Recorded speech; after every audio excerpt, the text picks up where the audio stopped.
ನಮಸ್ಕಾರ, ಚದುರಂಗಕ್ಕೆ ಸ್ವಾಗತ. ನಾನು ಪೃಥ್ವಿರಾಜ್ ಹಾರನಹಳ್ಳಿ. ಇವತ್ತಿನ ಚದುರಂಗದಲ್ಲಿ ಮೊದಲನೇ ಸ್ಟೋರಿ ಅದು ರನ್ಯಾರಾವ್ ಗೋಲ್ಡ್ ಸ್ಮಗ್ಲಿಂಗ್ ಕೇಸ್ಗೆ ಸಂಬಂಧಪಟ್ಟಂತೆ. ರನ್ಯಾರಾವ್ ಗೋಲ್ಡ್ ಸ್ಮಗ್ಲಿಂಗ್ ಕೇಸ್ನಲ್ಲಿ ಬಗ್ಗದಷ್ಟು ಸ್ಫೋಟಕ ಮಾಹಿತಿಗಳು ಹೊರಗಡೆ ಬರ್ತಾನೆ ಇರುವಂಥದ್ದು. DRIನವರು ಸಾಕಷ್ಟು ತನಿಖೆಯನ್ನ ಮಾಡ್ತಾ ಇದ್ದಾರೆ. ಈ ಸಂದರ್ಭದಲ್ಲಿ ವಿಚಾರಣೆಯಲ್ಲಿ ಏನೇನೆಲ್ಲ ಆಯಿತು, ಯಾವ ರೀತಿಯ ಹೇಳಿಕೆಗಳನ್ನ ಕೊಟ್ಟಿದ್ದಾರೆ, ಆ ಎಲ್ಲ ಹೇಳಿಕೆಗಳನ್ನ ದಾಖಲು ಮಾಡ್ಕೊಳ್ಳಾಗ್ತಾ ಇದೆ.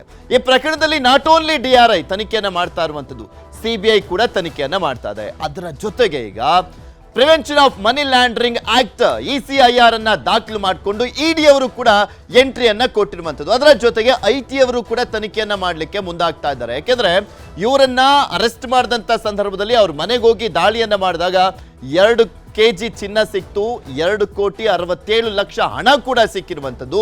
ಸೊ ಹೀಗಾಗಿ ಇಲ್ಲಿ ED IT ಕೂಡ ಎಂಟ್ರಿ ಆಗ್ತಾ ಇದ್ದಾರೆ. ಇದರ ಜೊತೆಗೆ ತನಿಖೆಯ ಸಂದರ್ಭದಲ್ಲಿ ಇನ್ನಷ್ಟು ಮಾಹಿತಿಗಳು ಹೊರಬರ್ತಾ ಇದಾವೆ. ಅದೇನೇನು ಮಾಹಿತಿಗಳು ಅನ್ನುವಂಥದ್ದು ನಿಮ್ಮ ಮುಂದೆ ಇಡ್ತಾ ಹೋಗ್ತೀವಿ. ಇನ್ನು ಚದುರಂಗದ ಎರಡನೇ ಸ್ಟೋರಿಯಲ್ಲಿ ಪ್ರಮುಖವಾಗಿ 40% ಆರೋಪವನ್ನು ಹೊರಿಸಲಾಗಿತ್ತು ಬಿಜೆಪಿ ಸರ್ಕಾರ ಇದ್ದಂಥ ಸಂದರ್ಭದಲ್ಲಿ. ಬೊಮ್ಮಾಯಿ ನೇತೃತ್ವದ ಸರ್ಕಾರ ಇದ್ದಾಗ ಸಿದ್ದರಾಮಯ್ಯನವರು ವಿರೋಧ ಪಕ್ಷ ನಾಯಕರಾಗಿದ್ರು, DK ಶಿವಕುಮಾರ್ ಅವರು KPCC ಅಧ್ಯಕ್ಷರಾಗಿದ್ರು. ರಾಜ್ಯದಾದ್ಯಂತ ಸಂಘಟಿತವಾಗಿ ಬಿಜೆಪಿ ಸರ್ಕಾರವನ್ನ 40% ಸರ್ಕಾರ ಅಂತ ಹೇಳ್ತಾ ದೊಡ್ಡ ಹೋರಾಟವನ್ನ ಮಾಡಲಾಗಿತ್ತು. ಅದು ಬಿಜೆಪಿ ಸರ್ಕಾರಕ್ಕೆ ಮುಜುಗರವನ್ನ ಕೂಡ ತಂದಿತ್ತು. ಕಾಂಗ್ರೆಸ್ ಇವತ್ತು ಅಧಿಕಾರವನ್ನ ನಡೆಸ್ತಾ ಇದೆ ಅಂದ್ರೆ ಅದಕ್ಕೆ 40% ಕಮಿಷನ್ ಆರೋಪನೂ ಕೂಡ ಒಂದು ಪ್ರಮುಖ ಕಾರಣವಾಗಿತ್ತು. ಬಿಜೆಪಿಯ ಇಮೇಜ್ ಅನ್ನೇ ಡ್ಯಾಮೇಜ್ ಮಾಡಿತ್ತು, ಸರ್ಕಾರದ ಇಮೇಜ್ ಅನ್ನ ಡ್ಯಾಮೇಜ್ ಮಾಡಿದ್ದಂತ ಒಂದು ಬಹುದೊಡ್ಡ ಆರೋಪ.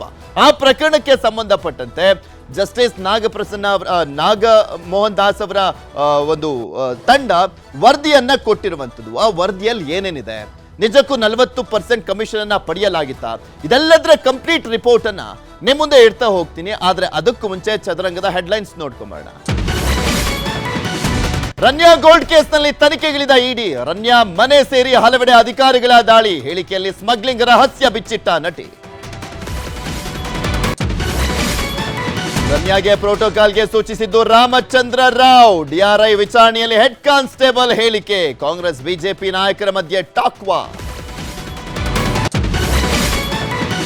ಅಧಿವೇಶನ ಸಮಯದಲ್ಲೇ ಪರ್ಸೆಂಟೇಜ್ ಪಂಚ್, ಬಿಜೆಪಿ ಸಮಯದಲ್ಲಿನ ಕಮಿಷನ್ ಆರೋಪದ ಬಗ್ಗೆ ವರದಿ, ಕಾಂಗ್ರೆಸ್ ಆರೋಪಕ್ಕೆ ಬಿಜೆಪಿ ತಿರುಗೇಟು.